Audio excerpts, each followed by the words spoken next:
l'un des projets qui me tient personnellement à cœur. Après les épisodes que j'ai vécus en venant par la route à Gbeleban, c'est de bitumer la route Gbeleban-Odiéné.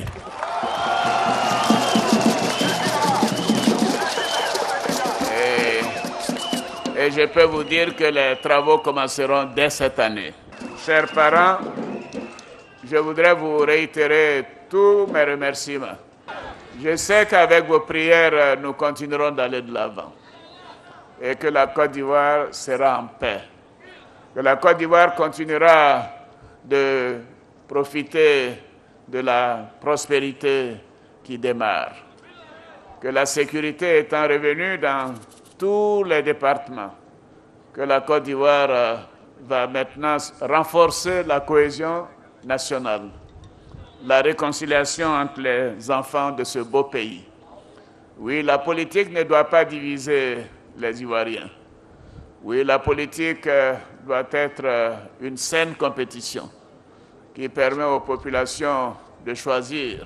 Un peu partout où nous sommes passés, j'ai entendu les populations dire que le pays avait bougé, que la situation s'améliore. Bien évidemment, il y a encore des choses à faire, parce que rien n'est parfait. Mais nous allons continuer sur cette lancée. Et de Gbeleban, je peux affirmer que nous n'allons exclure aucune région, aucun département de Côte d'Ivoire dans ce que nous avons entrepris.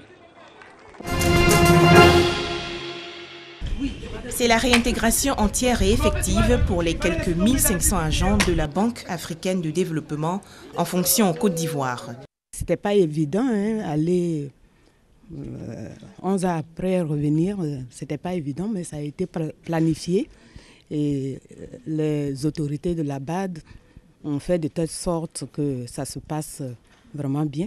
Le retour à Abidjan a en effet commencé graduellement à partir d'octobre 2013 avec l'arrivée des équipes chargées de la préparation et de l'accueil des autres membres du personnel. Janvier 2014, dernière arrivée des autres agents de l'institution bancaire. L'un des enjeux pour la Banque africaine de développement était d'abord de gérer la situation du logement pour son personnel.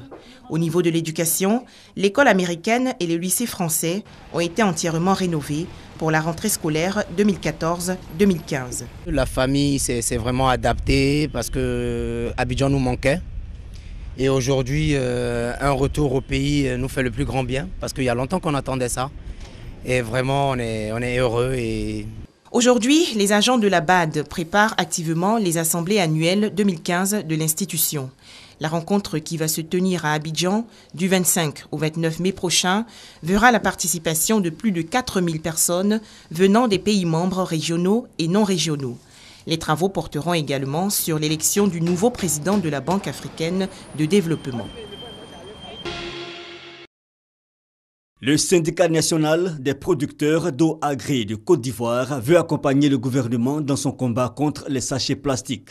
Une opération de ramassage donc dans les communes et villes de Côte d'Ivoire. Elle est dénommée Opération Zéro Déchet de sachets plastiques en Côte d'Ivoire. Notre action est de débarrasser la Côte d'Ivoire de tout ce qui est déchets du plastique. L'action que nous voulons poser, c'est une action citoyenne pour accompagner l'État dans l'optique de rendre nos villes et partant notre pays propre. Cette initiative vise entre autres à sensibiliser les populations à adopter un comportement citoyen vis-à-vis des emballages plastiques.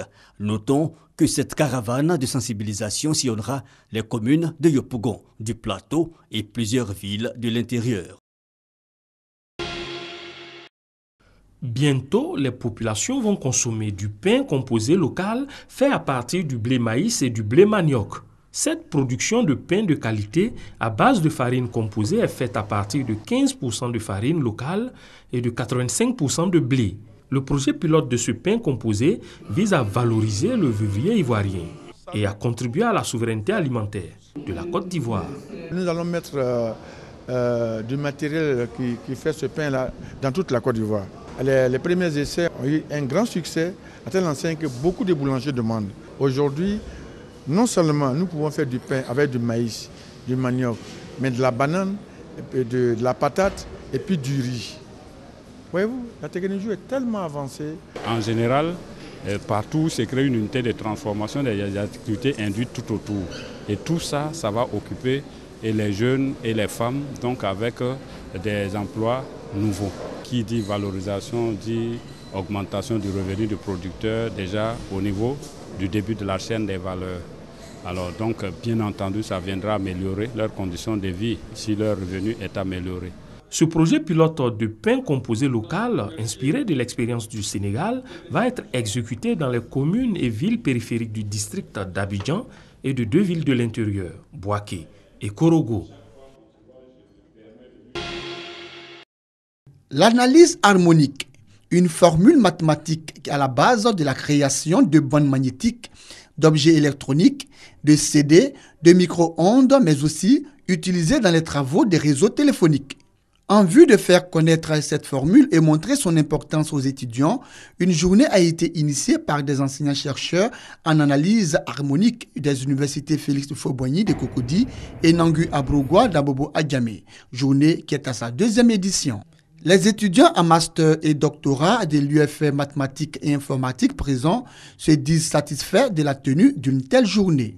Cette journée d'analyse harmonique a vu la participation des enseignants-chercheurs, des chercheurs d'autres UFR et universités de Côte d'Ivoire, des représentants du ministre de l'Enseignement supérieur et de la recherche scientifique, de la présidente de l'université Félix Houphouët-Boigny de Cocody et d'une des sommités en mathématiques. Par ailleurs, parrain de la cérémonie, le professeur Saliou Touré.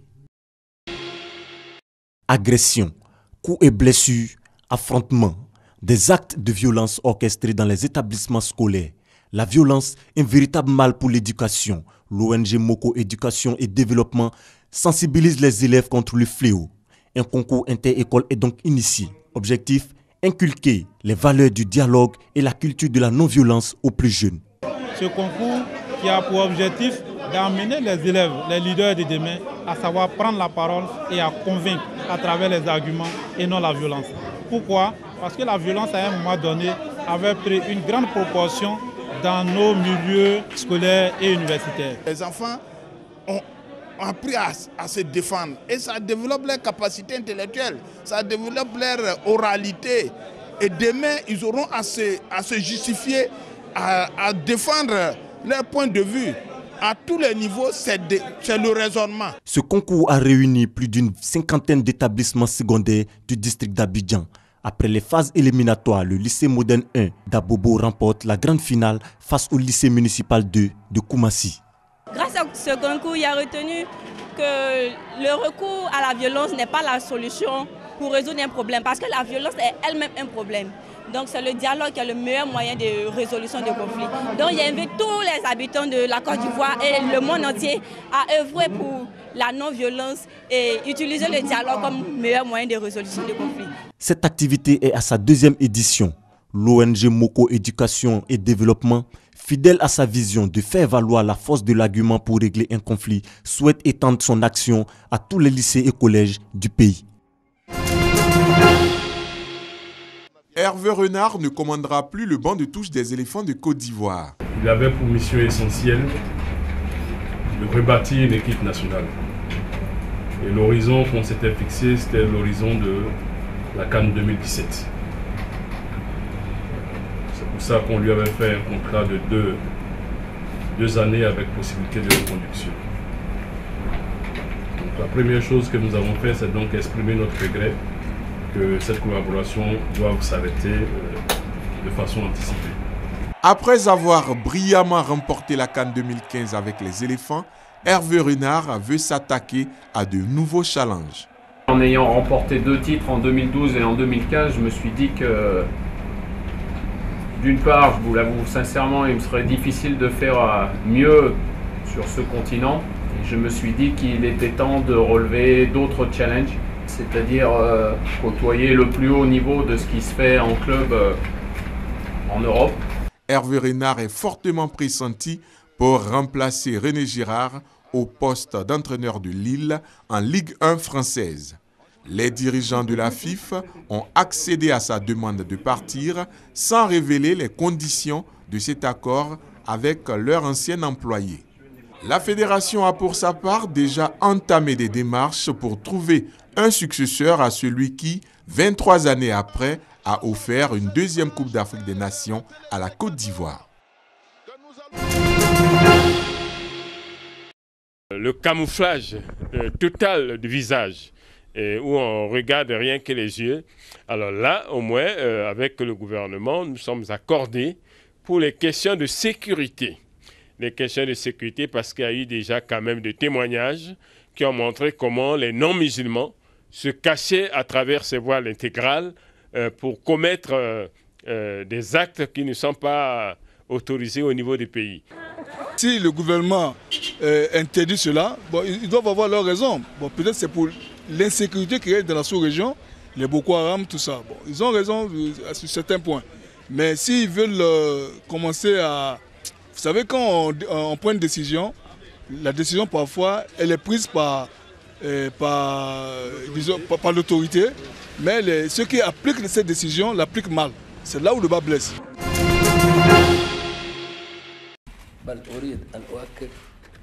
Nous avons discuté lors de cette réunion de toutes les questions touchant à la coopération Tunisie-Amérique dans tous les domaines. Et j'ai senti l'engagement des États-Unis à poursuivre leur soutien pour assurer le succès de la démocratie en Tunisie. C'est important de reconnaître que le lieu où le printemps arabe a commencé est aussi celui où nous avons vu les progrès les plus extraordinaires, avec la participation de tous les partis et de toute la population, y compris les femmes et les minorités, dans la vie civique et politique du pays. En reconnaissance de l'importance que nous donnons à la sécurité et à notre relation diplomatique avec la Tunisie, j'ai annoncé au président mon intention de désigner la Tunisie comme allié majeur non membre de l'OTAN.